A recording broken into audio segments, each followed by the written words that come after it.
essa estrutura ou esse pensamento de simulação começou na década de 50. Depois eu conto um pouquinho da história disso aí. Mas literalmente é isso. Você transformar uma coisa biológica, uma coisa química, fisiológica, em uma equação matemática.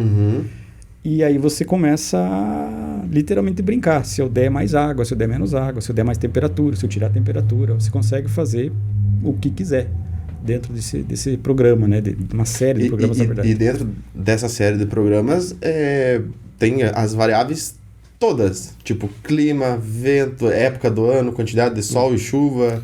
Aí também tem plataformas controlado? E plataformas. Eu consigo controlar tudo. É um sistema, é uma modelagem controlada. Sim. Né? Um sistema ambiental controlado.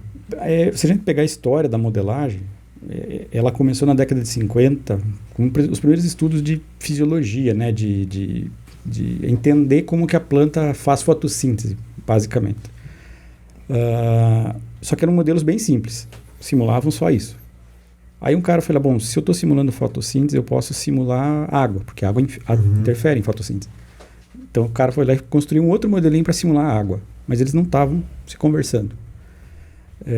Os modelos mais empíricos, né, eles relacionavam direto a temperatura com produtividade. Só que assim, para chegar na produtividade tem um monte de etapas no meio.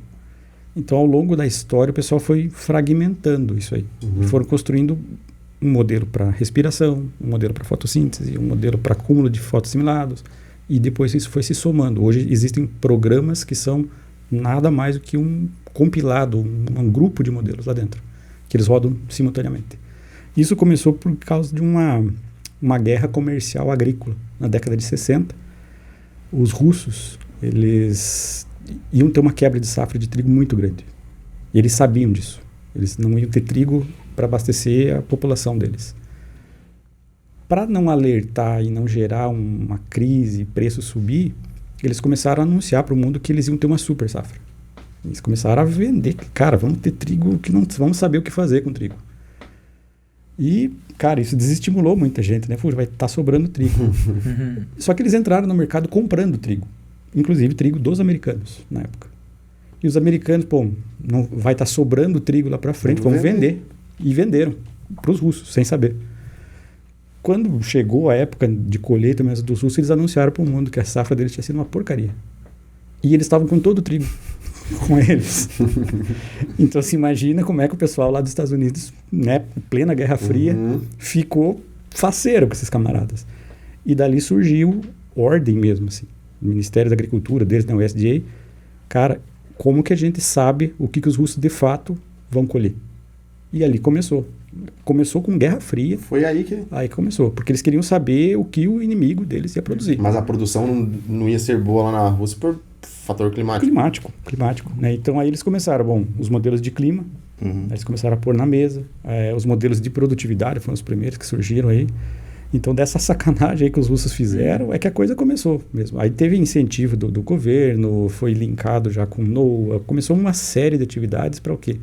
Como que a gente vai saber o que os russos estão produzindo? Quando o governo brasileiro lança um boletim informando a produtividade, ela leva muito tempo para chegar no campo, para o produtor. Os americanos conseguem isso, assim, muito antes do que a gente. Eles têm satélite, o uso de imagem de satélite para isso não começou agora, como está tão divulgado, começou nessa época. Então eles já tinham tecnologia para fazer um mínimo de espionagem. Já conheciam um pouco dos modelos em relação ao clima e como que eles afetavam as plantas. Então, eles começaram só a somar. Hoje, a plataforma que eu trabalho, uma das que eu trabalho, né, eu trabalho com várias, ela é uma plataforma americana desenvolvida na década de 70. E ela vem sendo aprimorada desde a década de 70. Então, acreditem, ela tem uma capacidade muito boa de previsão. Alimentando informação das mais variáveis possíveis. Aí entra o que tu falou. Aí ali dentro eu posso simular tudo de uma vez ou eu posso fragmentar. Eu tenho um módulo solo, eu tenho um módulo clima e eu tenho um módulo planta. E eu ainda tenho um módulo que é interação, planta, solo e clima, que ele simula tudo ao mesmo tempo. Posso incluir outros modelos. Eu tenho um modelo que simula o dano de uma praga. Ele vai para lá. Eu posso incluir um modelo que simula o dano de uma doença. Ele vai para lá. E quando você roda uma simulação desse tipo, você consegue, com uma acurácia aí acima de 90%, né, ter aí um cenário possível. Então, agora pegando esse calorão atípico agora nessa época do ano, o que isso vai ter de impacto nas culturas? Eu posso rodar isso aí em 30 segundos. né? Parametrizando o programa primeiro.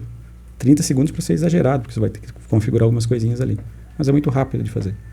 É preciso, a ponto de dizer assim, cara, errou por 2 quilos. Não é nesse nível de precisão. Mas 50 quilos, 100 quilos para cima ou para baixo consegue.